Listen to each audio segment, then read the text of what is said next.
Hello everyone, welcome back to Kirklees Guitar School. So we've got a slightly different lesson today that's all about pull-offs. So I teach a weekly lead guitar focus group here at Kirklees Guitar School. And we use those classes as an opportunity to look at particular techniques within lead guitar and go quite granular.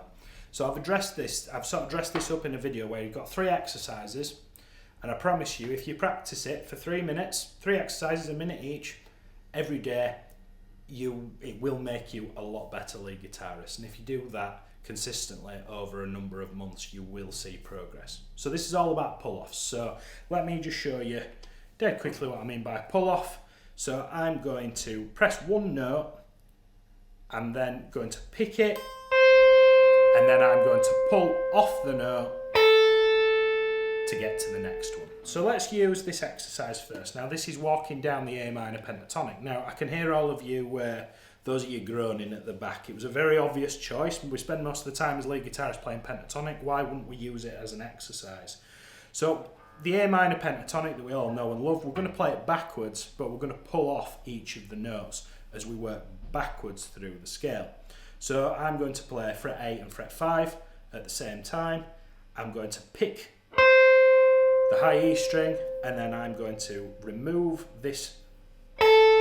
Can you see how I flick the finger off the string? And that's why it's really important that I'm pressing the other at the same time. Don't try and sort of get it in the same motion.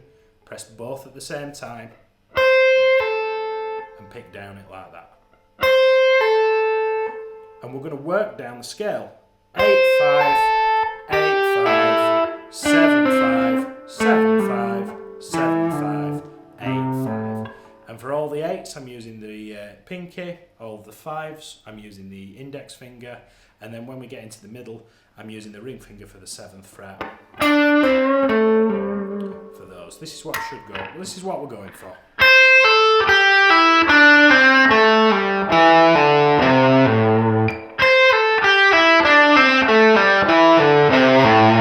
And you see how I'm doing down and up picking there?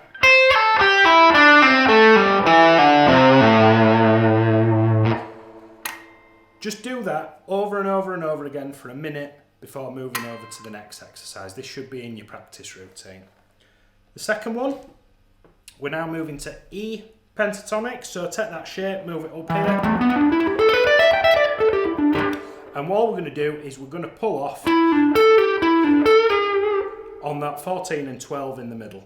And you want to be doing, on the D string, you want to be doing a downstroke. And on the G string, you want to be doing an upstroke.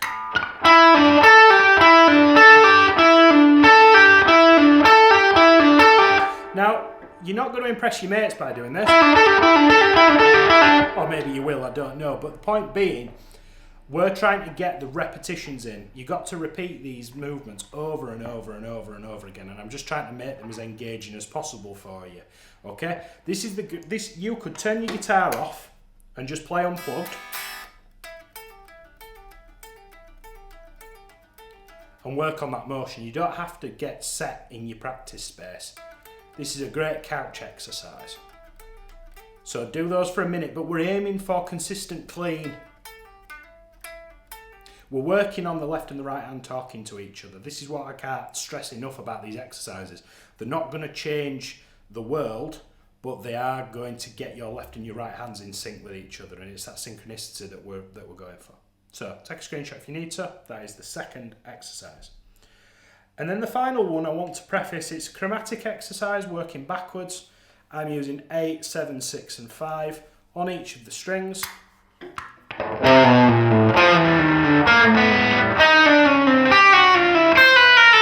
Now I know I only go to the D string, but I run out of runway, but you can do this. I'm sure you can manage an extra 2 strings without me having to write it out for you. But point being, we're now, instead of just pulling off one note, we're trying to get 4 notes out of one stroke of the plectrum. So I'm going to pick that 8. You see how I didn't pick any other note?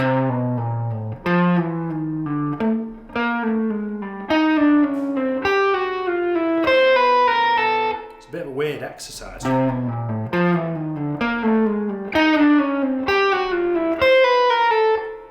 Yeah? Now, Now, I want to preface that if you're doing that and it's making your hand hurt, move it up to 12th position instead of 5th position, so your index finger's on fret 12, and try it there where it's all a bit closer together. I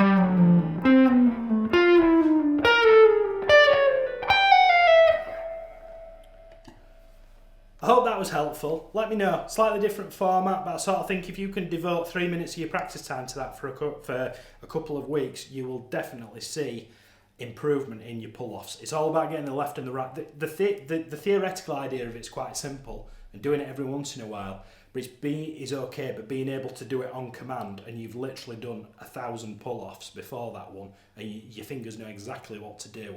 We're trying to get this sort of triangle between your brain, your left and your right hand, all talking to each other. Let me know your thoughts on this lesson, and if you like this format, I'll see you next week for another guitar lesson. Thank you very much.